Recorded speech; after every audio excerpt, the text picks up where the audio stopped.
Accountant हूँ airline consultancy में। ये बिजनेस जब देखा था ना तो थोड़ा कंफ्यूज थे कि हमेशा हम लोग कंफ्यूज ही रहते हैं, क्योंकि जो लाइफ में कभी किया नहीं है वो अगर सामने आए ना तो हम लोग कंफ्यूज रहते हैं। लेकिन एक है, उसका सॉल्यूशन हम लोग को उन्हीं के पास मिलेगा जो ऑलरेडी यहाँ से एक्सपीरियंस है, बराबर ना। हाँ, तो यहाँ पे ऐसे experience person CTC leader mister Ashok लाड सर, इनको तहे दिल से धन्यवाद बोलूँगी कि उन्होंने ये मौका हम लोग को दिखाया था।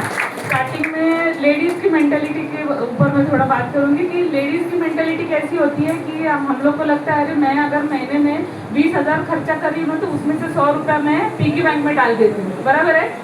कितने सालों में भरता है वो? कभी नहीं भरता है, आधे में ही उसको फाड़ के यूज कर देते, करते हैं कि नहीं। हाँ, तो मेरे दिमाग में यही था कि अगर हम लोग रूटीन काम करते करते अगर साइड बाय साइड अगर हफ्ते का 1,000 महीने का 4,000 भी आया ना तो लाइट बिल जाएगा, सिलेंडर जाएगा, भाजी का खर्चा हो जाएगा, बराबर ना। यही सोच के सर इस बिजनेस में आए थे। सोचा था कि अरे चलो 2 घंटे अगर यहाँ पे दिए ना तो एक ही नुकसान होगा। सुनेंगे कौन सा नुकसान? वो टीवी पे आता है ना, सास भी कभी बहू थी, और दूसरा वो बेचारे नाराज हो जाएंगे कि मुझे क्यों नहीं देखा, बराबर। तो मैंने इसको चुना कि मुझे लगा कि अरे सास भी कभी बहू थी देख के मेरा कुछ भला नहीं होने वाला है, लेकिन यहाँ पे अगर डिसीजन लिया ना तो शायद मेरे परिवार का भला जरूर होगा। तो यही सोच के ये बिजनेस में आए थे। 10 साल से ये बिजनेस हम दोनों रन कर रहे हैं। मेरी छोटी बच्ची है 8 साल की, उसको घर पे रख के मैं बिजनेस करती हूँ। Wish all the best. जय हिंद, जय माइलैंड। दोस्तों धन्यवाद और आपका वेलकम करता हूँ आपकी जोरदार तालियों से। दोस्तों उससे पहले हम दोनों मियाँ बीवी बिजनेस को गए 10 साल से डेवलप कर रहे हैं। मैं आपको सवाल करूँगा, आप यहाँ पर इतने घंटों से बैठे हो, क्या वाकई में आपके सपने हैं?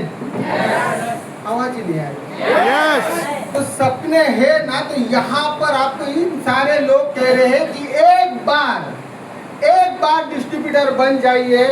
दावे के साथ अगर हम जैसे लोग यहाँ पर स्टेज पर आ सकते हैं तो आप भी वहाँ पर खड़े हैं। यहाँ पर आने के लिए आपको पल नहीं लगेगा, आने वाले 3 साल में आप यहाँ पर आ सकते हो। तो करना चाहिए। हम दोनों ने जब शुरुआत की थी तो मैं बाय प्रोफेशनल मराठी फिल्में करता था, मैं एडिटर था। मैंने 10 साल पहले जब मैंने बिजनेस की शुरुआत की तो मुझे मेरे वाइफ ने बताया ऐसा कुछ होता है, तो मैंने ना कहा, क्योंकि मेरी 1.5 लाख की तनख्वाह थी, 1 फुटे 10,000 की हुआ करती थी। तो मैं बोला मैं सुखी हूँ, मैं साहिल में रहता हूँ, मेरा 80 लाख का घर है, बाबूजी ने दिया हुआ, मेरी वाइफ एयरलाइंस पे काम है और मैं वेल सेटल हूँ। फिर भी मुझे इस बिजनेस में लाया। जानना चाहते हो क्यों? इस बिजनेस में नॉमिनी सिक्योरिटी, इस बिजनेस की नॉमिनी सिक्योरिटी, और इसी बिजनेस की नॉमिनी सिक्योरिटी को मैंने देख के 2015 में मैंने 1.5 लाख की तनख्वाह को छोड़ के डेडिकेशन से बिजनेस को गए 10 साल दिए। परिवर्तन ये हुआ कि आज बम्बई का घर होने के बावजूद मैंने पनवेल में दूसरा घर लिया, 3 बार फॉरेन ट्रिप कर चुका हूँ। बहुत बड़ी बात मेरे लिए और मेरे लिए बहुत बड़ी ताकत है वो कि मैंने 8 साल की लड़की को, मेरी जो छोटी लड़की है, बच्ची है, उसको मैंने थाईलैंड से घुमा के लेके आए। स्माइल लाइफस्टाइल की ताकत है। तो मुझे एक सिंपल में समझ में आता है, इस बिजनेस में कोई बुरा नहीं है। अगर बुरा होता तो दोनों में से एक जन कर पाता, सही बात है।